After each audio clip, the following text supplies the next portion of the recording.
Hello friends, welcome to Rafael Academy. So as you all know, Rafael Academy is leading India's #1 coaching institution for defense purpose. So today we will discuss about physics of BSF HCRO RM. So in this class basically we will discuss about the practice set, practice questions of the physics regarding to the BSF HCRO RM. So first question is given to us. इसमें बोला है हमें galvanometer के द्वारा क्या पता लगाया जाता है। तो इसमें आपको सबसे पहले first of all I am just telling you कि इसमें क्या दिया हुआ है आपको क्वेश्चन में, हम देख लेते हैं। सो इन दिस क्वेश्चन गैल्वेनोमीटर के द्वारा जो पता लगाया जाता है, आपको मैं बता दूं फर्स्ट क्वेश्चन में यहाँ पे दिया है धारा। सो बेसिकली जो करंट होता है, करंट का पता लगाने के लिए हम गैल्वेनोमीटर का यूज़ करते हैं, ठीक है। सो उसके बाद हम देखते हैं नेक्स्ट में कुछ क्वेश्चन बेसिक क्वेश्चन है, कुछ न्यूमेरिकल पोर्शन भी इसमें हमने दिया हुआ है। सो उसको भी हम डिस्कस करते चलेंगे, ठीक है। सो यहाँ पे आप देखो, यहाँ पे इलेक्ट्रॉन वोल्ट मात्रक है, ये पूछ रहा है कि in this question what is the unit of electron volt.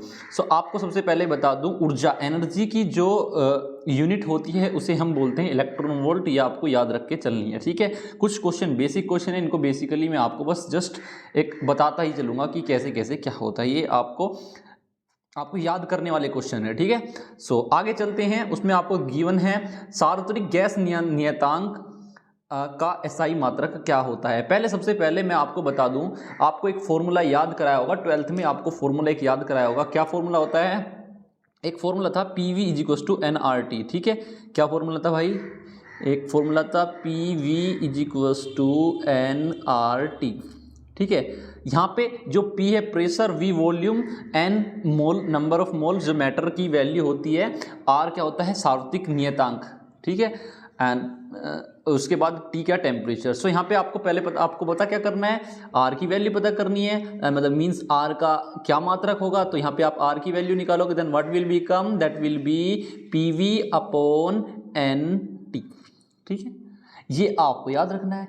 उसके बाद अगर हम बेसिकली डिस्कस करें, अगर आपसे मैं पूछूं P की डायमेंशंस क्या होती है, ठीक है, तो आप बोलोगे सर हमें पता रखी है, ये होता है ml-1, T- कितना होता है 2 होता है, ठीक है। और V की आपसे पूछने पे आओ डायमेंशन, तो आप बोलोगे सर देखो V length multiply breath multiply height, अगर आप तीनों की मल्टीप्लाई करते हो तो आप वॉल्यूम निकाल लेते हो। आप बोलोगे सर देखो यहाँ से L करते हैं तो L की क्यूब निकाल लेंगे, ठीक है जी। चलो उसके बाद क्या होता है N मोल, N क्या होता है पदार्थ की मात्रा, मोल, तो इसको हम बोलेंगे यहाँ पे मोल मल्टीप्लाई के टेम्परेचर को किस में नापते हैं हम, केल्विन में। तो आपसे यहाँ पे पूछने पे आऊँ तो आप बोलोगे सर देखो ये हो जाएगा L की क्यूब था और यहाँ पे L-1 है। अगर मैं यहाँ से आपसे पूछने पे आऊँ, एक बार जस्ट इसको इरेज कर लेते हैं, ठीक है। तो यहाँ पे आप बोलोगे सर देखो वो आया था ml-1 था, यहाँ पे L की क्यूब है तो ये कितना जाएगा L² T-2 अपॉन क्या हो जाएगा मोल मल्टीप्लाई केल्विन।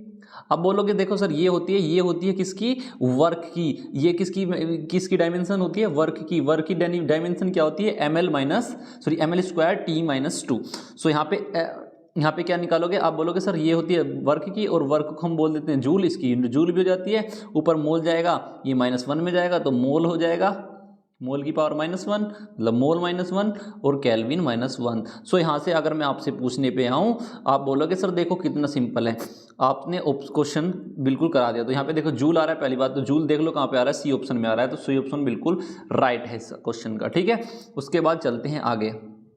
नेक्स्ट क्वेश्चन में क्या दिया हुआ है, नेक्स्ट क्वेश्चन में आपको क्वेश्चन में बोला है कि, एक सेकेंड कलर ले लेते हैं, हाँ। तो यहाँ पे बोला है इसने, माना एक vector F given to you कि 4i - 3j दिया हुआ है आपको। तो ये बोला है कि F के परपेंडिकुलर अन्य दूसरा, F के लंबवत कोई दूसरा वेक्टर क्या होगा। तो आपको मैं बताऊं, अगर 2 या 2 से अधिक या 3 अगर परपेंडिकुलर हो रहे हैं, वेक्टर अगर परपेंडिकुलर हैं, तो सबसे पहले आपको पता होना चाहिए वे कभी i के परपेंडिकुलर नहीं होगा, j के परपेंडिकुलर नहीं होगा। तो यहाँ से क्या हो जाएगा, देखो यहाँ पे 4i में j में दे रखी है टर्म, ये 4i j में, ये 3 ये दे रखी है, ठीक समझे, i और j में। तो एक ऐसी टर्म है जो k में दे रखी है, यहाँ से आप इसको simply as a logic you can use this, ठीक है। तो यहाँ पे क्या हो जाएगा 7k is the right answer of this question, ठीक है। सो आगे क्वेश्चन में हमको क्या दिया हुआ है इसको हम देख लेंगे एक बार जरा। यहाँ से हाँ यहाँ पे लेंगे इसको। तो यहाँ पे क्वेश्चन में क्या बोल रखा है आपको कि एक सेकेंड, एक रॉकेट जो 300 मीटर पर सेकंड के वेग से गतिशील है उस पर 210 न्यूटन का बल क्रियाशील है, तब ईंधन के जलने की दर क्या होगी। तो सबसे पहले मैं आपको बताऊं, आपको ईंधन के जलने की दर निकालनी है। एक फॉर्मूला होता है, अगर रॉकेट पे आपको बल निकालना तो वो होता है, बल का फॉर्मूला आपको याद रखना है। बल का फॉर्मूला, एक सेकेंड, बल का फॉर्मूला F = याद रखना है यहाँ पे आपको, क्या होता है, UDM अपॉन dt। ये क्या है, ये टी के सापेक्ष में हमने मास का क्या निकाल दिया, हमने एक डिफरेंशियल कर दिया। ठीक है, तो यहाँ पे आपको दर निकालनी है तो dm/dt निकालना है ना आपको, dm/dt निकालना है रॉकेट पर, मतलब ईंधन के जलने की दर निकालना है। तो आप बोलोगे सर देखो ये हो जाएगा F/u। यू क्या है यहाँ पे, आप बोलोगे सर ये तो यू तो वेलोसिटी होगा और F क्या होगा, फोर्स होगा। तो कुछ नहीं है, देखो कितना सिंपल हो गया है। ठीक है, तो यहाँ पे देखो आप बोलोगे सर देखो क्या निकल के आया, आपने u की वैल्यू हमें गिवन है, क्या ये F/u है ना, 210 बटे कितना कर दोगे भाई आप, जैसे बोलोगे सर 300, एक 0 से 0 कैंसिल आउट कर दी, 3 से कट करोगे तो कितना आ जाएगा 7, और नीचे 10 है तो 0 क्या आ जाएगा 7 आ जाएगा। 0.7 कहाँ दिया हुआ है, देखो ये दिया ऑप्शन नंबर ए, कितना हुआ है 0.7 किलोग्राम पर सेकंड। ठीक है, सो चलते हैं भाई आगे, उसके बाद देखते हैं क्या दिया हुआ है नेक्स्ट क्वेश्चन में। नेक्स्ट क्वेश्चन में हमें गिवन है कि एक स्थिति में लिफ्ट स्थिर है।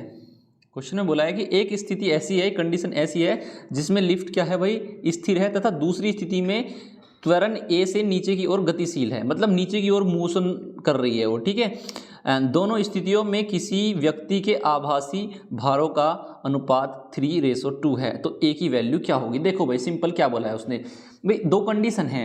एक कंडीशन है जब स्थिर, मतलब लिफ्ट क्या है, स्थिर है और व्यक्ति उसमें खड़ा हुआ है। ठीक है, ये आपको देखना है, एक कंडीशन ये हुई है। और दूसरी कंडीशन क्या बोल रखा कि नीचे को लिफ्ट जा रही है और व्यक्ति उसमें खड़ा हुआ है।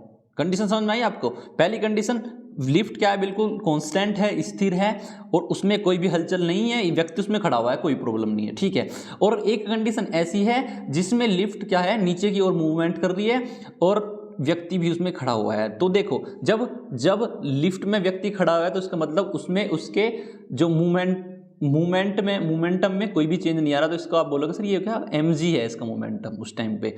अब नीचे को जा रही है तो मोमेंटम ऑफ मैन, और उसमें से जो लिफ्ट जा रही है नीचे गति, मतलब नीचे अर्थ की ओर जा रही है, तो आप बोलोगे सर देखो mg जितना था उसका माइनस जो मोमेंटम है अर्थ के लिए ma, या इजिकल्स टू कितना हो जाएगा बेटा, आपको गिवन है ये 3/2। आप बोलोगे देखो सर कितना सिंपल हो गया, यहाँ से आप m कॉमन लेके कट कर दोगे तो यहाँ से क्या बच जाएगा, देखो भाई एक बार इसको इरेज करके,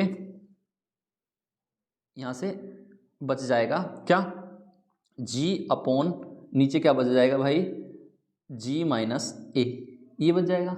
इजिकल्स टू गिवन है आपको 3/2, 2 की इधर मल्टीप्लाई कर दो, इसकी इधर मल्टीप्लाई कर दो, तो क्या निकल के आ जाएगा। आप बोलोगे सर यहाँ से a की जो वैल्यू आ गई निकाल कर देख लेना भाई, ये आ जाएगी g/3, a की वैल्यू g/3 आ जाएगी, ये आपको गिवन भी है इस क्वेश्चन में। ठीक है, तो ये क्या है, ऑप्शन नंबर बी बिल्कुल हमारा क्या होगा, राइट हो जाएगा भाई। ठीक है, ऑप्शन नंबर बी बिल्कुल राइट है, g/3। सो नेक्स्ट क्वेश्चन में मूव करते हैं, आगे देख लेते हैं क्या दिया हुआ भाई। यहाँ पे यहाँ पे हमको बोल रखा है क्वेश्चन में, एक कण है, एक कण नियत कोणीय वेग समझते हो, एंगुलर वेलोसिटी जो होती है से बाह्य अक्ष के सापेक्ष गति करता है, इसके रेखिक वेग का निर्माण निर्भर करता है। अब आपसे पूछ लिया कि भाई इसके रेखिक वेग का निर्माण किस पर निर्भर करता है, तो आपको मैं बताऊं, जब किसी भी कण का रेखीय वेग उसकी अक्ष मतलब एक्सिस के जो उसकी परपेंडिकुलर डिस्टेंस पर क्या होता है, अक्ष से दूरी पर वो निर्भर करता है, मतलब कण की अक्ष से परपेंडिकुलर डिस्टेंस पर निर्भर करता है। जैसे कि ऑप्शन नंबर ए में आपको गिवन है, इसने बोला है कि भाई एक कण है वो नियत कोणीय वेग, एक एंगुलर वेलोसिटी के साथ, एक कांस्टेंट एंगुलर वेलोसिटी के साथ मूवमेंट कर रहा है। ठीक है, गति कर रहा है, तो उसके रेखीय वेग मतलब लीनियर वेलोसिटी पे क्या डिफरेंस आएगा, क्या मतलब क्या किस पे डिपेंड करेगा, जो उसका जो ये रेखीय वेग है। तो आपको बता दूं, किसी भी पार्टिकल का जो उसकी एक्सिस के परपेंडिकुलर डिस्टेंस पर वो डिपेंड करता है, कौन, लीनियर वेलोसिटी। ठीक है, चलो भाई, थोड़ा हिंदी में प्रॉब्लम हो सकती है, ठीक है, वो मैं थोड़ा इंग्लिश में बोलता रहूँगा, उसकी कोई प्रॉब्लम नहीं। ठीक है, so please try to understand what we are going to tell you, ठीक है। सो इस क्वेश्चन में हमें क्या दिया भाई, पहले हम देख लेते हैं। एक गतिपालक चक्र में उसका अधिकांश द्रव्यमान उसकी परिधि पर केंद्रित होता है, क्योंकि रीज़न पूछा है इसने कि क्यों होता है ऐसा। तो सबसे पहले बता दूं, अब किसी भी अगर ये बोला है गतिपालक चक्र मतलब एक मोशन करता हुआ एक साइकिल है, मोशन करती हुई साइकिल, ठीक है, तो वो किस पे डिपेंड करता है। तो आपको बता दूं ऑप्शन में नंबर बी आपको ध्यान रखना है, चक्र के जड़त्व आघूर्ण मतलब इनर्शिया के पे डिपेंड होता है, ठीक है। हाँ, फिर आगे नेक्स्ट क्वेश्चन में गिवन है आपको दो ग्रहों की सूर्य से माध्य दूरी d1 एवं d2 है, जबकि उनकी आवर्तियाँ मतलब समझते हो, आवर्ती मतलब होता है भाई यहाँ पे फ्रीक्वेंसी, जबकि उनकी फ्रीक्वेंसी क्या होंगी, मतलब अगर उनकी n1 n2 आपको फ्रीक्वेंसी दी हुई है तो उनके बीच में क्या रिलेशन होगा, ये आपको ध्यान रखना है। क्या रिलेशन होगा, चलो देख लेते हैं। यहाँ पे आपको देखो ऑप्शन नंबर सी दिया हुआ है, रिलेशन आपको डायरेक्टली याद रखना है। दो ग्रहों की माध्य मतलब उनके बीच की दूरी d1 और d2 गिवन है और उनकी आकृतियाँ आपको n1 और n2 दिया हुआ है, तो उनके बीच में रिलेशन आपको याद रखना है। या उनके बीच में मैं आपको बता दूँ बेसिकली रिलेशन होता क्या है, तो n1/n2 ये एक दूसरे के क्या होते हैं, ये एक दूसरे के अपोजिट, या मतलब n क्या होता है 1/ क्या होता है d, ये आपको याद रखना है। n मतलब यहाँ पे आवर्ती, फ्रीक्वेंसी, डिस्टेंस के उनके बीच की सूर्य के बीच की दूरी उसके क्या होता है रेसिप्रोकल होता है, ठीक है। चलो अब नेक्स्ट में चलते हैं भाई। अगर इफ क्वेश्चन में पूछा हुआ गया है, क्वेश्चन में क्या बोला गया है यहाँ पर देख लेते हैं एक बार, कि पृथ्वी से 6 गुना द्रव्यमान व 2 गुनी त्रिज्या वाले ग्रह से पलायन वेग क्या होता है। आपको पहले पलायन वेग का फॉर्मूला याद रखना है भाई। पलायन वेग का फॉर्मूला क्या होता है, √2gm/r, ये आपको याद रखना है फॉर्मूला। ये होता है पलायन वेग का formula with respect to the earth, v = √2gm/r। चलो इसने बोला है कि भाई ये अगर ये है ऐसा, ये v अर्थ के सापेक्ष में भाई, अगर उसने बोला ऐसी कंडीशन बता दी उसने कि भाई ऐसे ऐसे होता है, तो अब आपको याद रखना इसने बोला है यहाँ पे क्या 6 गुना हो गया है, तो था पहले फॉर्मूले में क्या होता है 2 × g तो ऐसे ही रहेगा, और m कितना हो गया 6m हो गया है, ठीक है भाई। और जो त्रिज्या होगी वो क्या होगी 2r हो गई है, ये हुआ ना। तो आप बोलोगे सर इसको हम 3 कट कर देंगे यहाँ से, और क्या बच जाएगा एक बार बताएंगे आप मेरे को बताओगे बचेगा क्या। आप बोलोगे सर देखो कितना सिंपल है, क्या यहाँ देखो ये कितना था √ देख लेना भाई 2g, ये कितना हो जाएगा m × 3 क्या हो गया भाई r। क्या बोल रहे हो सर, ये तो आपने हमको फॉर्मूला बता रखा है। अरे बताई तो है अभी शुरुआत में, पहले शुरुआत में पलायन वेग का फॉर्मूला v = √2gm/r होता है, और अंडर में 3v तो है भाई। तो यहाँ पे आप बोलोगे क्या भाई, समझने की कोशिश करना, स्पेस कम है थोड़ा सा, यहाँ पे समझाने की कोशिश कर रहा हूँ तो भाई समझ लेना भाई, ठीक है। जैसे भी तो आपने अभी फॉर्मूला निकाला था v = √2gm/r, ये था ना। अभी आपका निकल के क्या आया, आप बोलोगे सर ये निकल के आया हमारा पलायन वेग निकल के आया यहाँ से क्या 2gm, और इसके अंदर में 3 है अभी जो वैल्यू हमने सोल्व आउट किया /r, और ये पूरी वैल्यू किसकी है, आप बोलोगे सर ये विद रेस्पेक्ट टू अर्थ है। ये क्या है एस्केप वेलोसिटी पलायन वेग with respect to the earth. तो यहाँ से आप बोलोगे सर v = जो नया पलायन वेग आया ग्रह से जो पलायन वेग निकल के आया वो निकल के आएगा। आप बोलोगे सर ये अपने √ जो है 3 की वैल्यू, क्योंकि देखो 3 ही तो बचा ना भाई अंदर में, तो ये आ गया ये v = क्या आ गया भाई यहाँ पे, यहाँ v बराबर क्या आ गया निकल के यहाँ से, आप बोलोगे सर ये आ गया √3v0 या ve रख सकते हो आप, जो अर्थ के मतलब अर्थ के रेस्पेक्ट में एस्केप वेलोसिटी है, ठीक है, वो आपको पुट अप कर देना है। चलो भाई ये हो गया अपना। नेक्स्ट क्वेश्चन देखते हैं, फिर उसके बाद आगे चलते हैं, ठीक है भाई। एक सेकेंड, हाँ यहाँ पे आपको गिवन है कि समान भार में द्रव्य की मात्रा सबसे कम किस पर होती है। देखो ये डिपेंड होती है भाई, ये होती है जी की वैल्यू पर डिपेंड। जी की वैल्यू, जी क्या होता है ग्रेविटेशनल एक्सेलरेशन, गुरुत्वीय त्वरण बोलते हैं इसको, ग्रेविटेशनल एक्सेलरेशन मतलब गुरुत्वीय त्वरण जो होता है इसकी वैल्यू जो पोलर ये अर्थ है इसमें क्या होता है, ये नॉर्थ और साउथ पोल होते हैं। नॉर्थ और साउथ पोल पे जी की वैल्यू क्या होती है सबसे ज़्यादा होती है। आपने ये फिजिक्स जो ज्योग्राफी पढ़ रहा होगा बंदा उसको पता होगा इस चीज़ का। जो ग्रेविटेशनल एक्सीलरेशन की वैल्यू जो होती है, जी की वैल्यू जो होती है, ये पोल्स पे क्या होती है, ज़्यादा होती है। और यहाँ पे क्या बोला इसने, द्रव की मात्रा, जहाँ जी की वैल्यू ज़्यादा होगी वहाँ द्रव की मात्रा कम होगी। अरे ये क्या बात हुई, अरे हाँ यही तो बात है भाई। देखो जहाँ पे जी की वैल्यू क्या होगी, ज़्यादा होगी, वहाँ पे द्रव की मात्रा, मैटर क्वांटिटी ऑफ मैटर क्या होगी, कम होगी। ठीक है, तो क्वांटिटी ऑफ मैटर जहाँ पे कम होगी वहाँ पे जी की वैल्यू ज़्यादा होगी। तो इसका मतलब क्या निकल के आता है, आप बोलोगे सर देखो कितना अच्छा आपने लॉजिक बताया, 2 क्वेश्चन इससे हमारे क्लियर हो सकते हैं। क्वेश्चन आता है जी की वैल्यू सबसे कम कहाँ होती है, ऑप्शन में दे दिया, ये सबसे ज़्यादा कहाँ होती है, तो आप बोलोगे सर सबसे ज़्यादा वैल्यू होती है ध्रुवों पर जी की वैल्यू, लेकिन जहाँ जी की वैल्यू ज़्यादा है वहाँ द्रव की मात्रा कम। इसका मतलब ध्रुवों पर, उत्तरी ध्रुव हो या दक्षिणी ध्रुव हो, समझ में आ रहा है, उत्तरी ध्रुव हो दक्षिणी ध्रुव हो, वहाँ पे क्या हो गया, द्रव की मात्रा क्या होगी, सबसे कम होगी। ठीक है भाई, चलो नेक्स्ट में चलते हैं। आपको क्वेश्चन में दिया हुआ है एक केस नली में 3.2 सेंटीमीटर की ऊंचाई तक चढ़ जाता है। अच्छा द्रव, कोई बोला है कि एक केस नली में द्रव 3.2 सेंटीमीटर की ऊंचाई तक चढ़ जाता है, यदि दूसरी नली का व्यास प्रथम नली के व्यास का 2 गुना हो तो उसमें वही द्रव कितनी ऊंचाई तक जाएगा, ऐसे पूछा है इसने। तो इसमें आपको देखो कुछ नहीं, एक फॉर्मूला याद रखना है, फॉर्मूले से ही मैं आपको एक लॉजिक लेके चलूँगा। कैसे, एक फॉर्मूला होता है, हम जानते हैं उसके बारे में, टी इज इक्वल टू, आपने पढ़ा होगा क्या होता है, R H D G upon कितना होता है भाई, 2 कोस थीटा। अगर यहाँ से मैं आपसे पूछूं एच आर की वैल्यू, तो आप बोलोगे सर एच आर की वैल्यू कुछ नहीं, देखो इसकी इधर पहुँचा देंगे तो 2t कोस थीटा। ठीक है, इसको आप समझ लेना, 2t कोस थीटा हो जाएगा भाई इधर। हाँ, अपॉन कितना हो जाएगा, देखो आर एच की निकालनी है, एच आर की वैल्यू निकालनी ना, तो आप बोलोगे सर ये क्या है, एच आर की वैल्यू आपने निकाली तो डी जी नीचे आ जाएगा। जब डी जी नीचे आएगा, ये जो वैल्यू है ना भाई, ये क्या है, कॉन्स्टेंट वैल्यू है। As a constant value we are using H R is equal to 2t cos theta upon D G. So here what will become, आप बोलोगे sir H R is equal to, you have said to me कि ये क्या है, constant है। अगर ये constant है तो यहाँ पे आप बोलोगे सर देखो कितना सिंपल है।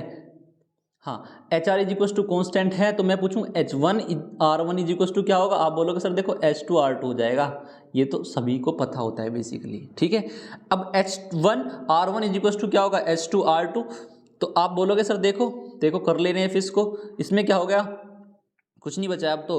अब देखो एच वन आर वन है, तो एच वन आपको गिवन है 3.2, हाँ जी गिवन है 3.2। ठीक है, आर वन आपको गिवन है, आप बोलोगे सर आर वन की वैल्यू हमको गिवन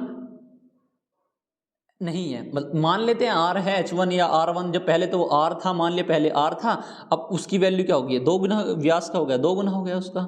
ठीक है, व्यास क्या हो गया, मतलब जो आर थी वो क्या हो गया 2r हो जाएगा। व्यास की वैल्यू मान ली क्या थी, आर थी, अब वो कितने हो गए 2 गुना हो गया। तो अब हाइट पूछिए, आप देखो कितना सिंपल है, अब आर से आर कट कर दोगे, इसको कट कर दोगे, कितना आ जाएगा 3.2 को 2 से कट करोगे तो 1.6 आ जाएगा। देख लेते भाई 1.6 ऑप्शन में है क्या इसके, हाँ जी 1.6 सेंटीमीटर दे रखा है। देखो भाई 1.6 सेंटीमीटर, ऑप्शन नंबर डी बिल्कुल राइट आंसर है भाई इस क्वेश्चन का। उसके बाद नेक्स्ट क्वेश्चन पे चलते हैं। ये तो आपको फॉर्मूला याद ही करा रखा होगा भाई, देखो ये तो 12th में, जो 12th करके आया तो इसका मतलब इतना पागल तो कोई है नहीं, तो ये क्वेश्चन तो आपने पढ़ ही रखा होगा। द्रव के अंदर बने बुलबुले में दाब धिक्य का मान क्या होता है भाई, प्रेशर की वैल्यू क्या होती है इन द मैटर्स। अगर मैटर के इनसाइड में कोई वायु का बुलबुला बन रहा है तो वहाँ पे हम क्या कर सकते हैं, पी की वैल्यू, प्रेशर की वैल्यू यूज़ कर सकते हैं 2t अपॉन आर। ठीक है, अब आगे क्वेश्चन में पूछा गया है, क्वेश्चन नंबर भाई इसमें से क्वेश्चन आने वाला है भाई, देख लो भाई, ये मैं 100% बता रहा हूँ, इसमें से क्वेश्चन आएगा। समदाबीय प्रक्रम से आ जाए, समतापीय प्रक्रम से, या सम आयतनिक प्रक्रम से, या सम रुद्धोष्म प्रक्रम से आ जाए, या चक्रीय प्रक्रम से आ जाए। ये 4-5 प्रक्रम है भाई, ये तो आपको पढ़ के जाना है एग्जाम में। ठीक है, और भाई मैं कभी क्लास बेसिकली लेता नहीं हूँ ज़्यादातर, अभी मैं आपको पता है शुरू कर रहा हूँ। ठीक है, तो उसमें मेरे को भी टाइम नहीं मिल पाता। बेसिकली मैं आज घर पे आया हुआ था, दिवाली की छुट्टी में देखा बच्चों को गिफ्ट दे दूँ एक, ठीक है, मैंने वीडियो बनाई, तो आपको बस शेयर करना है भाई, देखो वीडियो को ज़्यादा से ज़्यादा शेयर करना है और चैनल को सब्सक्राइब करना ही है, इतनी मेहनत कर रहे हैं आपके पीछे। और थैंक यू बट सभी टीम का सबसे बड़ा धन्यवाद, क्योंकि अभी चैनल हमारा मोनेटाइज भी हो चुका है। आपकी मेहनत के चलते ये चैनल भी मोनेटाइज हो गया है और वॉच आवर टाइम वगैरह सब कुछ पूरे हो गए। बस अब आपको हमारे साथ में जुड़े रहना है भाई। देखो मैं मेहनत करता हूँ सभी के साथ में लग के, भाई किसी भी तरीके से कमी ना आए। टीचर्स लगा रखे हैं और सारे टीचर्स आपको अच्छे से पढ़ा रहे हैं। मैंने बहुत टीचर को जोड़ रखा है साथ में, और जो भी मेरे को लगता है भाई आपके लिए करना चाहिए तो मैं करता हूँ अपने लेवल पे, जितना भी मेरे पास में हो पाता है इतना करता रहता हूँ। ठीक है, अब चलो क्वेश्चन को देख लेते हैं भाई, इतना टाइम नहीं है हमारे पास, वीडियो लंबी खिंच जाएगी। क्वेश्चन में बोला है कि समदाबीय प्रक्रम में जो डेल्टा पी होता है वो 0 के इक्वल होता है। अरे सही बात है, बिल्कुल होता है भाई। तो क्या होता है समदाबी प्रक्रम, इसमें क्या होता है दो समदाबी प्रक्रम में डेल्टा पी की वैल्यू क्या होती है भाई 0 के इक्वल होती है, बिल्कुल होती है। इसको पहले एक बार रब कर लेता हूँ। हाँ, और समायतनिक प्रक्रम में क्या डेल्टा डब्ल्यू इक्वल टू 0 होता है। ये यहाँ पे देखो, इसमें पता मैं आपको बताऊँ, इसमें 2 क्वेश्चन में थोड़ी मिस्टेक दे रखी है, 2 ऑप्शन में। ये डेल्टा वी की वैल्यू होगी यहाँ पे 0, ठीक है, ये कर रखा है इसने। समतापीय प्रक्रम में डेल्टा टी की वैल्यू 0 होती है, बिल्कुल होती है भाई। समतापीय प्रक्रम में, अरे समतापीय प्रक्रम में फिर डेल्टा क्या ऑप्शन में क्या बवाल कर रखा है भाई ये तो देखो भाई कुछ नहीं है, देखो सिंपल, यहाँ पे डेल्टा क्यू की वैल्यू 0 के इक्वल नहीं होती, 0 के इक्वल नहीं होती। किसमें? समतापीय प्रक्रम में। समतापीय प्रक्रम में जो डेल्टा क्यू की वैल्यू 0 के इक्वल नहीं होती, ये वैल्यू इक्वल होती है किसके? चक्रीय प्रक्रम में। चक्रीय प्रक्रम में डेल्टा क्यू की वैल्यू क्या होती है? ऊष्मा की वैल्यू क्या होती है? 0 के इक्वल होती है या नॉन चेंजेबल होती है, ये आप बोल सकते हो। ठीक है, अब नेक्स्ट में चलते हैं भाई। चक्रीय प्रक्रम में निकाय की में क्या होता है? निकाय की ऊष्मा नहीं दी जाती। निकाय की आंतरिक ऊर्जा में कोई परिवर्तन नहीं होता। अभी तो बोला है बिल्कुल जस्ट इससे पिछले वाले क्वेश्चन में तो मैंने बोला ही आपको क्या, कि जो भी चक्रीय प्रक्रम होगा उसमें जो इंटरनल एनर्जी होगी that will never be changed. ठीक है, सो आप बोलोगे देखो सर नेक्स्ट क्वेश्चन क्या है, फिर उसके बाद ये पढ़ लेते हैं। इस क्वेश्चन में क्या, यहाँ पे देखते हैं इस क्वेश्चन में क्या दिया हुआ है आपको।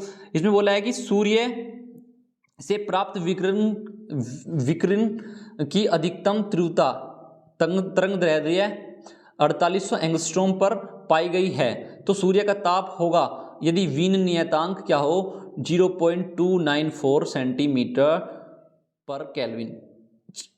तो यहाँ पे आपको मैं बताऊं, एक बार आपको जस्ट फॉर्मूला आपको याद रखना है। क्या फॉर्मूला है? सॉरी, वीन नियतांक का एक फॉर्मूला होता है। क्या फॉर्मूला होता है आपको याद रखना है भाई? ये इसमें formula lambda into T is equal to B. अरे बी क्या है? बी तो है वीन नियतांक, बी की वैल्यू आपको गिवन है, और यहाँ पे आपको लैम्डा की वैल्यू एंगस्ट्रॉम में गिवन है, टी की वैल्यू आपको निकालनी है, टेम्परेचर निकालना है तो आपको कुछ नहीं करना है, टी की वैल्यू जो निकल के आएगी उसको आप केल्विन में लिख देना, आंसर बिल्कुल सही आ जाएगा आपका निकल के। समझ में आ रही बात? अरे फॉर्मूला यूज करना है, delta T is equal to B और angstrom, 1 angstrom is equal to, आपको याद रखना है 1 एंगस्ट्रॉम इज इक्वल टू होता है 10 to the power -8 metre, sorry 10 metre, -10 metre. 1 angstrom is equal to होता है 10 टू दी पावर -10 मीटर। ठीक है, ये आपको यहाँ पे वैल्यू पुट अप कर देंगे, हो जाएगा, ज़्यादा हार्ड क्वेश्चन नहीं है। ठीक है, हाँ चलो भाई नेक्स्ट में देख लेते हैं। यदि किसी वस्तु का ताप 50% बढ़ा दिया जाए तो उसकी उत्सर्जित विकिरण मात्रा में कितने % की वृद्धि होगी। बस इसमें भाई देखो, इसमें भी एक फॉर्मूला ही बताऊंगा मैं, करना है आपको खुद से ही है, बड़ा लेंथी क्वेश्चन हो जाएगा, ज़्यादा टाइमिंग की वीडियो भी नहीं खींचेंगे, फॉर्मूला बता रहा हूँ आपको कर लेना है भाई। उत्सर्जित विकिरण की मात्रा ना, इसके लिए फॉर्मूला याद रखना है, Q is equal to T to the power 4, T to the power T1 या पहले ले रहा है T टू दी पावर। देखो बता देता हूँ सिंपल कैसे कर लेना है, एक बार जस्ट बता रहा हूँ, क्वेश्चन खुद को ही करना है भाई। देखो आपको क्वेश्चन में बहुत लेंथी क्वेश्चन है, जैसे ऐसे क्वेश्चन आते नहीं है बेसिकली, अगर आ भी गया तो मैं बता रहा हूँ तरीका। तो Q इज इक्वल टू मैंने आपको बताया क्या, T टू दी पावर 4। अब देखो पहले उसने 50% बढ़ा दिया, पहले T की वैल्यू मान लिया क्या थी, 1 थी, अब उसने 50% बढ़ा दिया, 1 से 50% बढ़ा दिया। आप बोलोगे सर देखो कितना सिंपल है, यहाँ से क्या बोलोगे, ये कितना जाएगा 0.2 आ जाएगा, इधर से निकल के 0.2 आ जाएगा, 0.5 सॉरी। तो यहाँ से बोलोगे सर देखो ये हो जाएगा 1.5, मतलब पहले 1 थी बढ़ के 1.5 होगी। तो अब यहाँ से मैं आपसे पूछने पे आऊँ, तो पहले मान लिया T थी, पहले पहले जो वैल्यू थी टेम्परेचर की वैल्यू क्या थी, टी थी, अब बढ़ के क्या होगी, आप बोलोगे अब बढ़ के हो जाएगी 1.5 मल्टीप्लाई टी। समझ में आई ना। तो यहाँ से जो चेंज हुआ ई की power E G to T की पावर 4 था, यहाँ पे फॉर्मूले में पुटअप कर देना, जो ई की वैल्यू पहले थी और जो बाद में वैल्यू आई उसमें जो चेंज आया उसकी परसेंटेज निकाल देना, आपको पता लग जाएगा कितनी वृद्धि हुई। समझ में आया, कितने परसेंट की वृद्धि हुई। आप दोनों का जितने भी बढ़ के आया उसको घटा के और अपॉन जितना पहले था वो मल्टीप्लाई 100 रख दो भाई, वैल्यू निकल के आ जाएगी। इससे ज़्यादा मैं कुछ नहीं बता सकता इस क्वेश्चन में, अब आपको खुद ही करना है। ठीक है भाई, ये क्वेश्चन ठीक है, तरीका बता दिया आपको, तरीका ही मैं बता सकता हूँ भाई।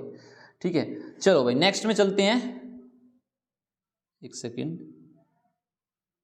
क्या, अच्छा हाँ, नेक्स्ट में चलते हैं। इसमें क्या बोला है क्वेश्चन में,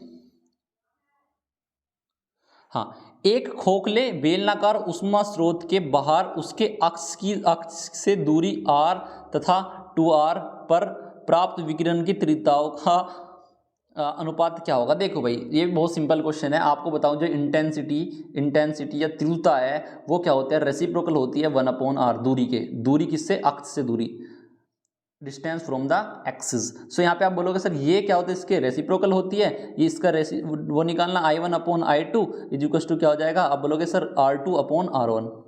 समझ में आई। तो R2 कितना है 2R और ये कितना है R, आप निकाल दो 2:1 आ जाएगा। कौन सा ऑप्शन है, ऑप्शन नंबर ए बिल्कुल राइट है इसका, ऑप्शन नंबर ए बिल्कुल सही है भाई। क्या दे रखा है, 2:R दे रखा है। ठीक है, बिल्कुल सही क्वेश्चन ऑप्शन है। चलो भाई अब नेक्स्ट में चलते हैं। उसमें क्वेश्चन नंबर 19 में क्या दे रखा है उसने, वह ताप जिस पर हवा में ध्वनि का वेग 0 डिग्री, उसके 0 डिग्री का वेग का 2 गुना हो जाएगा, उसे क्या बोलेंगे, ये पूछ रहा है क्वेश्चन में। चलो देखते हैं, एक फॉर्मूला है आपको, इसमें आपको याद रख लेना है। एक बार थोड़ा कलर ले लेते हैं पेन का। हाँ, इसमें आपको फॉर्मूला याद रखना है। उसने बोला है कि जो उसका ध्वनि का वेग है वो 0 डिग्री सेल्सियस पर क्या होता है, दुगुना हो जाएगा। तो पहले क्या था, पहले वेग क्या था भाई, v था, और फिर क्या होगा 2v हो गया। ठीक है, ये किसके होता है, ये फॉर्मूला याद रखना, T1/T2। पहले कितना था, पहले 273 इसके लिए हम लेके चल रहे हैं केल्विन के लिए। ठीक है, अपॉन कितना है भाई T2, और यहाँ पे आपको वैल्यू रख देनी है, v से v कट कर दोगे तो 1/2 इज टू कितना जाएगा, आप बोलोगे 273 अंडर रूट में, तो इसे हम क्या कर लेंगे 4 कर लेंगे, 1 स्क्वायर कर लेंगे ना दोनों साइड का, अपॉन T2 की वैल्यू पूछ नहीं पाऊँ, आप बोलोगे सर 4 की इधर मल्टीप्लाई कर दो T2, तो T2 इज टू आ जाएगा 273 × 4। सो यहाँ से आप वैल्यू निकालोगे, ये निकल के आ जाएगी 4 3 जा 12, 2 4 7 जा कितना जाएगा यहाँ से, हाँ 4 7 जा कितना जाएगा भाई 28, और कितना 29, 4 2 जा 8, और कितना जाएगा 210 हो जाएगा। तो कितना जाएगा 1092 किसके लिए, किस में निकल के आया, आप बोलोगे सर ये 1092 जो निकल के आया ये केल्विन में निकल के आया। अब ये वैल्यू निकल के आई केल्विन में, अब हमको किस में चाहिए, इसने बोला 0 डिग्री सेल्सियस में चाहिए भाई, किस में, डिग्री सेल्सियस में चाहिए। तो देखो 1092 क्या निकल गया ये केल्विन में। मैं पूछ नहीं पाऊँ, आप बोलोगे सर देखो केल्विन को अब हमें बनाना है किस में बनाना है हमें, सेल्सियस में। तो आप बोलोगे सर कुछ नहीं करना, इसको 4 इसमें वैल्यू रख देनी है, कितना माइनस कर देना इसमें, सॉरी माइनस कर देना इसमें से 273। अगर केल्विन को आपको डिग्री सेल्सियस में चेंज करना है, so you have to subtract 1092 minus 273। तो यहाँ से आप जो वैल्यू निकालोगे ये निकल के आ जाएगी 819, निकाल के देख लेना भाई, निकल के आ जाएगी वैल्यू 819, बिल्कुल सही। सॉरी मिठाई ज़्यादा खा लिया आज लगता है दिवाली पे। सो देखो यहाँ पे जो वैल्यू हो जाएगी 819 हो जाएगी इसकी सही वैल्यू। ठीक है भाई, नेक्स्ट क्वेश्चन देख लेते हैं भाई। नेक्स्ट क्वेश्चन में आपको क्या दिया हुआ है, सितार से श्रोता तक आने में ध्वनि का प्रकार होता है, किस टाइप का होता है आपको बता दूं। इसमें आपको सिंपल याद रखना है, जो सितार से मतलब सितार सुनते हो, एक इंस्ट्रूमेंट होता है that is use for listening the tunes listening करने के लिए जिसका यूज़ किया जाता है, we can say the sitar to that. ठीक है, सो यहाँ पे जो वैल्यू होती है जिसे हम बोलते हैं वो बोलते हैं अनुदैर्ध्य प्रगामी बोलते हैं, अनुदैर्ध्य प्रगामी देख, सितार से ध्वनि तक, श्रोता तक आने का ध्वनि का प्रकार होता है जब कोई म्यूजिकल इंस्ट्रूमेंट बजता है और लिसनर उसको सुनता है तो उससे आने की उस जो टाइप होता है, जिस टाइप को बोलते हैं उसको बोलते हैं हम अनुदैर्ध्य परगामी बोलते हैं। ठीक है, वो टाइप का कहलाता है, अनुदैर्ध्य परगामी बोलते हैं उस टाइप को। ठीक है, सो चलते हैं भाई नेक्स्ट में। सिंपल क्वेश्चन है, बहुत से क्वेश्चन आपने कर रखे होंगे ऐसे, चलो फिर भी हम बता देंगे भाई। हाँ, तो यहाँ पे आपने बोला, इसमें बोला रखा है कि निम्नलिखित परिपथों में ए और बी के बीच ए और बी के मध्य टोटल आपको रेजिस्टेंस निकालना है। तो देखो इसमें क्या दिया, सिंपल, इसको हम थोड़ा सिंप्लीफाई कर लेते हैं। इसे ए रखा हमने, ए और बी के बीच निकालना है, इसको हमने बी रख लिया यहाँ पे। अब यहाँ पे देखो, इसको हम ऐसे कर लेते हैं, यहाँ पे मान लिया सी है, यहाँ पे मान लिया डी है। ठीक है, ये हमने करके क्या बोल रहे हो, यहाँ पे ए और सी के बीच में एक रेजिस्टेंस जुड़ा है तो जोड़ दिया, एक रेजिस्टेंस जुड़ा है ये जोड़ दिया। ठीक है, सॉरी एक सेकंड, इसको मैं थोड़ा इरेज करता हूँ। हाँ, सेकंड, हाँ, तो इसने बोला ए और सी के बीच में जो जुड़ा हुआ है, ये मैंने ऐसे करके जोड़ दिया, यहाँ पे एक रेजिस्टेंस ये जोड़ दिया, उसके बाद एक रेजिस्टेंस यहाँ जुड़ा हुआ है इनके बीच में। ठीक है, उसके बाद एक रेजिस्टेंस यहाँ जुड़ा हुआ है। अब बता दूँ कैसे कैसे जुड़ रहे हैं यार, थोड़ा सा इसकी एडिटिंग टूल्स है ना, थोड़ा सा ये ऐसी थोड़ा प्रॉब्लम कर रहे हैं। चलो इसको सिंप्लीफाई करके हम बना लेते हैं एक बार जल्दी जल्दी से। ये हमने करके ऐसे करके बना लिया, एक थोड़ा सा यार एडिटिंग टूल्स इसकी कुछ नहीं, देखो भाई मैं आपको बता दूं सिंपल, ये ए सी और ये क्या बोलते हैं, ये वाला, सॉरी ये वाला जो है, ये दोनों क्या है, सीरीज में है, और ये दोनों क्या है, सीरीज में है। यार इसको सही से जोड़ना नहीं आ रहा, मैं कैसे कैसे जोड़ूँ इसको, मेरे समझ में नहीं आ पा रहा है, अब ये थोड़ा प्रॉब्लम कर रहा है। ठीक है भाई, देखो मैं बता रहा हूँ इसको मैं करना क्या है, सिंपल बता रहा हूँ भाई, देख लो एक बार, इसको मैं लिख के ही बताना पड़ेगा, इसमें ऐड करके ऐसे थोड़ा प्रॉब्लम आ रही है एडिटिंग टूल्स में। सो यहाँ पे देखो आपको जो इसमें है ना, ये दो होंगे, वो होंगे किसमें, सीरीज़ में, और दो होंगे वो भी सीरीज़ में, दो अलग अलग, दो एक दूसरे के पैरेलल होंगे, तो 1/3R प्लस 1/2R हो जाएगा। यार आई एम जस्ट चेकिंग, यार कुछ समझ नहीं आ पा रहा है इसमें, कैसे एडिटिंग टूल्स को कैसे करूँ, आपको बताऊँ कैसे करके। देखो भाई, यहाँ पे ए बी और सी, ए बी तो इनके बीच में होगा, सी और डी। ठीक है, सिंपली ए और डी के बीच में, ए और सी के बीच में एक ये जुड़ा हुआ है। ठीक है, उसके बाद ए और सी के बीच में एक जुड़ गया ये, और सी और बी के बीच में क्या जुड़ा हुआ है, नहीं जुड़ा हुआ, डायरेक्टली नहीं जुड़ रहा हुआ है। और उसके बाद यहाँ पे जोड़ दिया एक हमने इसके बीच में, और इसके बाद ए और डी में क्या जुड़ा हुआ है, आप बोलोगे सर ये ए और डी में एक जुड़ा हुआ है, देखो डायरेक्ट जुड़ रहा है, इसको जोड़ दिया हमने यहाँ पे, समझ रहे हो। उसके बाद क्या दिया हुआ है यहाँ पे, क्या ए और अपना यहाँ पे सी और बी के बीच में, क्या सी और बी के बीच में कोई जुड़ा हुआ है, हाँ जी सी और बी के बीच में जुड़ा हुआ है, जोड़ दिया हमने यहाँ पे। उसके बाद क्या ए और डी के बीच में डायरेक्ट जुड़ा हुआ है, जोड़ दिया। डी और सी के बीच में एक जुड़ा हुआ है, यहाँ पे डायरेक्ट जोड़ दिया हमने। ठीक है, उसके बाद क्या बचा है भाई, यहाँ पे सी और बी सारे पांचों के पांचों जुड़ गए। चलो देखो, अब ये देखो, ये सारे क्या हैं, ये तीनों क्या हैं, एक दूसरे के क्या है, सीरीज में है या पैरेलल में, मेरे को एक बार बताओगे। ए और ये क्या है, आप बोलोगे सर ये सारे सीरीज में है, और सीरीज में क्या होता है 3R प्लस ये कितना हो जाएगा, ये भी किसके सीरीज में है, तो सिंपल ही होगा भाई R, तो सारों को जोड़ दिया, कितना आ जाएगा 4R। भाई देखो यहाँ पे थोड़ा सा एडिटिंग में प्रॉब्लम आ रही थी, इनको जोड़ना नहीं आ रहा था, तो आप समझ सकते हो कैसे क्या होगा। ठीक है भाई, तो सारों को जोड़ दोगे तो कितना निकल के आ जाएगा, 4R हो जाएगा। ठीक है भाई, लेकिन ये तो लगभग 3 तो 5 प्लस 4R। भाई देखो ये क्वेश्चन में थोड़ा ना मेरे को लग रहा है, थोड़ा इसको ऐड करने में थोड़ी प्रॉब्लम आ रही है, तो आप इसको समझ सकते हो। ठीक है भाई, कॉपी पे ही करके मैं आपको समझा सकता हूँ, छोटी स्क्रीन है तो यहाँ पे मैं समझा नहीं सकता इस चीज़ को, तो आप ट्राई कर सकते हो भाई, देखो खुद से। चलो, सिंपल क्वेश्चन होता है, उसको बना के समझाने में ही आपको आसान लगेगा, मैं कैसे समझाऊँ इस पर। तो देखो अभी बाकी बोर्ड पे क्लासेस चलेगी प्रॉपर, अभी देखो घर पे हूँ, सेटअप नहीं है यहाँ पे इतना, अभी स्टूडियो सेटअप अलग है हमारा, और मैं घर पे आया हुआ हूँ, तो यहाँ पे करना आसान नहीं होता, फिर भी चलो कोशिश कर रहे हैं। इसमें दिया हुआ है निम्न परिपथ में ए बिंदु ए तथा बी के बीच प्रतिरोध क्या होगा। देखो ए और बी के बीच प्रतिरोध पूछा गया है, तो ए और बी के बीच प्रतिरोध कैसे निकालोगे। अब बोलोगे सर ये और ये क्या है एक दूसरे के सीरीज में, आप बोलोगे 4 और 2 कितना होगा 6, इसको जोड़ दिया। ये कितना है, ये दोनों एक दूसरे के सीरीज में है, तो आप बोलोगे 8 और 6 14, ये हो जाएगा। तो आपको इनको जोड़ना है तो क्या होगा 1/14। आप बोलोगे सर एलसीएम निकाल लो, 42 आ गया, 7 6 7 जा 42 और ये कितना हो जाएगा 3, तो कितना आ जाएगा यहाँ से। आप बोलोगे सर ये हो जाएगा 10/42, ये निकल के आया किसके इक्वल 1/r के इक्वल। अगर यहाँ से मैं r की वैल्यू पूछूंगा तो आप बोलोगे सर r की वैल्यू क्या होगी, ये होगी 42/10 और 10 से आप इसको डिवाइड कर दोगे, देन वैल्यू विल बी 4.2 ओम हो जाएगी। अरे 10 से आप सिंपली डिवाइड करोगे तो यहाँ से वैल्यू निकल के आ जाएगी, सिंपल क्वेश्चन है, ठीक है। चलो भाई आगे क्या पूछा गया है, इसमें बोला है स्थायी चुंबक बनाने के लिए प्रयुक्त पदार्थ का होना चाहिए, मतलब क्या होना चाहिए, उसकी जो नेचुरलिटी होनी चाहिए किस टाइप का होना चाहिए। आप बोलोगे सर वो होना चाहिए उच्च धारणशीलता और उच्च निग्राहिता वाला।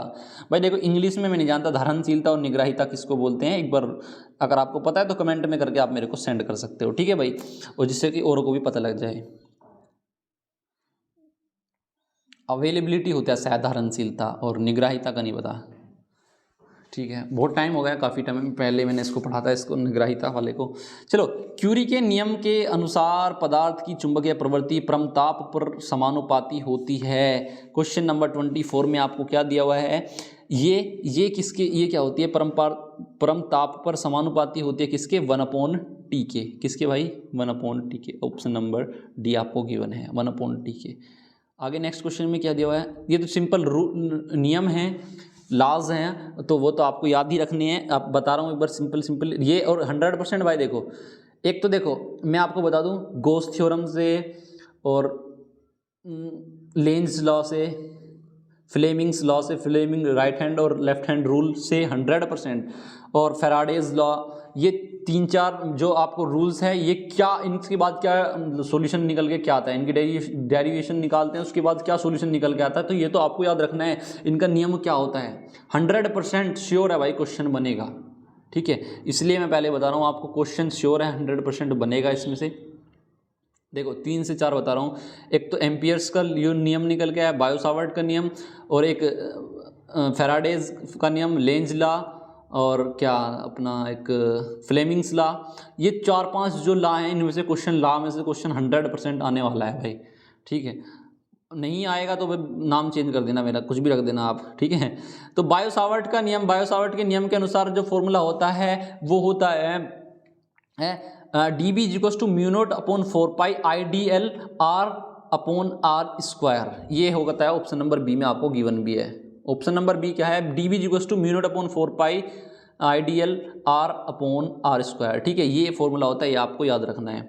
नेक्स्ट क्वेश्चन देख लेते हैं। उसके बाद क्वेश्चन नंबर में क्या बोला है, यदि किसी कुंडली से संबद्ध चुंबकीय फ्लक्स का अधिकतम मान कितना हो, मान φ0 है तथा कुंडली का कोणीय वेग एंगुलर वेलोसिटी ओमेगा है से घूर्णन गति करता है, तो प्रेरित विद्युत वाहक बल का शिखर मान क्या होगा। ये तो आपको सिंपली फॉर्मूला है, याद रखना है, जो ये शिखर मान क्या होगा, ये होता है φ0 ×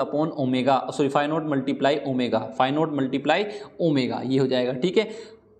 नेक्स्ट में क्या दिया हुआ है आपको, LCR श्रेणी क्रम परिपथ में अनुनादित आवृत्ति पर किस चीज़ पर डिपेंड होता है, ठीक है, कौन वैल्यू इससे चेंजेबल होती है, डिपेंडेंट होते हैं जो वैल्यू इस पे LCR श्रेणी क्रम में। तो आपको क्या करना है भाई, देखो यहाँ पे, हाँ, तो इसमें क्या बोला है भाई, जो LCR श्रेणी क्रम में जो वैल्यू होती है, वो जो अनुनादित आवर्ती की वैल्यू होती है, अनुनादित आवर्ती जो होती है उसमें जो धारा की वैल्यू होती है वो मैक्सिमम होनी चाहिए। धारा मतलब करंट की वैल्यू, जो अनुनादित आवर्ती में जो LCR श्रेणी क्रम जो सर्किट है उसमें क्या होना चाहिए, जो करंट की वैल्यू होनी चाहिए मैक्सिमम होनी चाहिए। ये 2-4 डेविएशन होती है एक तरीके से, इनको आपको याद रख लेना है, जैसे कि 0 अधिकतम वैल्यू 0 होती है, ऐसे कुछ क्वेश्चंस होते हैं, उसमें क्या होता है वैल्यू न्यूनतम होती है, ये कुछ भी वैल्यू लेके आपको क्वेश्चन बना देगा। मैक्सिमम वैल्यू, इसकी वैल्यू 1 होती है, ये 2-4 टाइप के जो क्वेश्चन होते हैं ये आपको याद रख लेना है। जैसे कि फोर्स में आपको मी नोट की वैल्यू, एप्सिलॉन नोट की वैल्यू, मी नोट की वैल्यू, और एंगस्ट्रॉम में को चेंज करने में क्या आएगा, ये तो क्वेश्चन बेसिक क्वेश्चन है, ये तो आपको तैयार कर लेने हैं, ठीक है, किसकी वैल्यू क्या सोल्यूशन होने के बाद। ये देखो आपको न्यूमेरिकल्स में भी काम आती है, ठीक है। तो यहाँ पे आपको पता लग गया एलसीआर श्रेणी क्रम में परिपथ में अनुनादित आवर्ती जो होती है उसमें क्या होती है, करंट की वैल्यू मैक्सिमम होनी चाहिए, ठीक है। उसके बाद नेक्स्ट में चलते हैं। नेक्स्ट में क्या बोला गया आपको, एक सेकेंड, हाँ, निम्न में से किस तरंगों का विवर्तन सुगम तथा सुस्पष्ट होता है। आपको याद रखना है जो आपको ऑप्शन में दिया है, प्रकाश तरंगों का, रेडियो तरंगों का, एक्स किरणों का और गामा किरणों का। तो आपको सिंपली बता दूं, जिनका विवर्तन सुगम एवं स्पष्ट होता है उन्हें बोलते हैं हम रेडियो तरंग, ठीक है। रेडियो तरंगों का जो विवर्तन होता है वो क्या होता है, सुस्पष्ट एवं सुगम होता है, ठीक है। ये आपको याद रखना है। थोड़ा ब्लर आ रहा है, ये थोड़ा मतलब फोटो क्लिक के टाइम पे हो गया, ठीक है, समझना इसको। जॉन पट्टिका का व्यवहार निम्न में से किसके तुल्य होता है। उत्तल लेंस, अवतल लेंस, उत्तल दर्पण, अवतल दर्पण। देखो कितना सिंपल क्वेश्चन कह सकते हैं, लेकिन अभी पता है क्या है, तब तक आप पढ़ोगे नहीं तो कुछ भी सिंपल नहीं है, लगता तो आसान ही है। अगर देखे तो जॉन पट्टिका जो होते हैं उत्तल लेंस की तरह व्यवहार करती है, ठीक है, आपको याद रखना है। आपको ये याद रख लेना है, इस पर से क्वेश्चन बन सकता है, तो आपको याद रखना है जॉन पट्टिका। लेंस पे से क्वेश्चन आने वाले हैं भाई, श्योर है यार। जो क्वेश्चन लेंस से और दर्पण से क्वेश्चन आएगा लिख के रख लो। जहाँ अगर क्वेश्चन पेपर में लेंस और दर्पण का नाम ना यूज़ किया हो तो मुझे बता देना भाई आके, ठीक है। इतना तो एक्सपीरियंस में आपको बता ही सकता हूँ भाई, 100% श्योर है आएगा इसमें से क्वेश्चन। चलो, और अभी देखो कुछ नई चीज़ भी आने वाली है, इसमें से भी आपको समझना है। प्रकाश की तरंग की प्रकृति का सत्यापन किसके कारण होता है, ये होता है व्यतिकरण के कारण। भाई 12th में मैंने तो पढ़ा था, आपका पता नहीं आपने पढ़ा ही नहीं पढ़ा अभी तक। 12th में ये चीज़, ये वाला रूल, व्यतिकरण का रूल तो पढ़ाया जाता है, ये लिखवाया जाता है, बेसिकली नोट डाउन करके ये लिखवाया जाता है कि व्यतिकरण के द्वारा अगर हम सत्यापन करना चाहते हैं प्रकाश की तरंग का, तो उसकी मेथड होता है व्यतिकरण। प्रकाश का विद्युत प्रभाव द्वारा नहीं, परावर्तन द्वारा। परावर्तन का नियम और अपवर्तन का नियम ये आपको याद कर लेना है, ठीक है। अपवर्तन का नियम, परावर्तन का नियम याद कर लेना है आपको। हाँ भाई, नेक्स्ट 32 क्वेश्चन में बोला है कि हाइड्रोजन परमाणु में इलेक्ट्रॉन की प्रथम कक्षा की आर नोट की त्रिज्या क्या है, आर नोट है, तो हीलियम में उसमें क्या होगा, ठीक है। देखो भाई, ये आपको याद रखना है, ये क्या होगा, आर नोट बाई 2 होगा। बेसिकली इसका फॉर्मूला होता है, क्या होता है, ये होता है Z equals to N square by 2 करके कुछ ऐसा होता है। जस्ट थिंकिंग क्या होता है यार मैं, हाँ, ये फॉर्मूला होता है, अगर ये आर इज इक्वल्स टू क्या होता है, एन स्क्वायर बाई जेड करके ऐसे कुछ होता है, ठीक है। ये आपको याद रख लेना है यार, फॉर्मूला जो भी है ना, आपको बताया इसमें जो उसकी जेड क्या होता है, परमाणु भार होता है, और उसका हीलियम का क्या होता है, 2 होता है, तो वहाँ पे आप रख सकते हो एन, ये कितना हो जाएगा, आर नोट बाई 2 आ जाएगा, ठीक है। इसको एक बार इरेज कर देता हूँ। ये आ जाएगा ऑप्शन नंबर ए, बिल्कुल राइट होगा इसका, ठीक है। तो क्या होगा यहाँ पे नेक्स्ट क्वेश्चन में रदरफोर्ड का, देखो रदरफोर्ड का नियम, और उसमें इलेक्ट्रॉन की खोज किसने की, न्यूट्रॉन की खोज किसने की, प्रोटॉन की खोज किसने की, ये क्वेश्चन आएगा भाई, कर लेना। तो रदरफोर्ड के प्रतिरूप में के चिरसम्मत सिद्धांत के अनुसार इलेक्ट्रॉन का पथ किस टाइप का होता है, तो आपको याद रखना है सर्कुलर टाइप का होता है। सर्कुलर मतलब वृत्ताकार टाइप का होता है, ठीक है। नेक्स्ट क्वेश्चन देख लेते हैं। हाइड्रोजन परमाणु में इलेक्ट्रॉन की प्रथम कक्षा में रेखीय संवेग या लीनियर मोमेंटम क्या होता है, रेखीय संवेग क्या होता है, तो आपको याद रखना है कुछ नहीं, सिंपल फॉर्मूला याद रखना है, h/2πr होता है। क्या होता है, h/2πr, ये आपको ऑप्शन नंबर सी में दिया हुआ है, रेखीय संवेग, ठीक है। किसी रेडियो सक्रिय तत्व से उत्सर्जित बीटा कण होते हैं, किस टाइप के होते हैं, ऑप्शन नंबर ए दे रखा है, विद्युत चुंबकीय विकिरण, नाभिक के प्रतिभ्रमण करते हुए इलेक्ट्रॉन, नाभिक से उत्सर्जित आवेशित इलेक्ट्रॉन कण मतलब, और यहाँ पे उदासीन कण। तो क्या होता है, आपको याद रखना है, बीटा कण जो होते हैं ना, वो बीटा कण क्या होते हैं, नाभिक से उत्सर्जित आवेशित कण होते हैं, ठीक है, समझ में आई। किसी रेडियो सक्रिय तत्व के बीटा कण जो होते हैं वो नाभिक से उत्सर्जित आवेशित इलेक्ट्रॉन कण जो होते हैं, जब किसी भी नाभिक से जो चार्ज उसमें करंट फ्लो किया जाता है तो चार्ज जो होते हैं, जो आवेशित कण होते हैं जो उत्सर्जित किए जाते हैं उस टाइम पे नाभिक से, उसे बोलते हैं हम क्या, बीटा कण। समझ में आई? चलो नेक्स्ट में चलते हैं। परमाणु के नाभिक जिनमें प्रोटॉन की संख्या भिन्न है लेकिन न्यूट्रॉन की संख्या समान होती है। मतलब प्रोटॉन की संख्या तो क्या है, कुछ भी है, वेरिएबल एक तरीके से बोल सकते हो, और न्यूट्रॉन की संख्या कांस्टेंट है, सेम ही रहेगी हमेशा, तो उसे हम बोलेंगे सम न्यूट्रॉनिक। जहाँ पे न्यूट्रॉन की संख्या समान होती है उसको बोलेंगे हम सम न्यूट्रॉनिक, समभारिक, समस्थानिक, सम न्यूट्रॉनिक, आइसोसोलिनिक्स।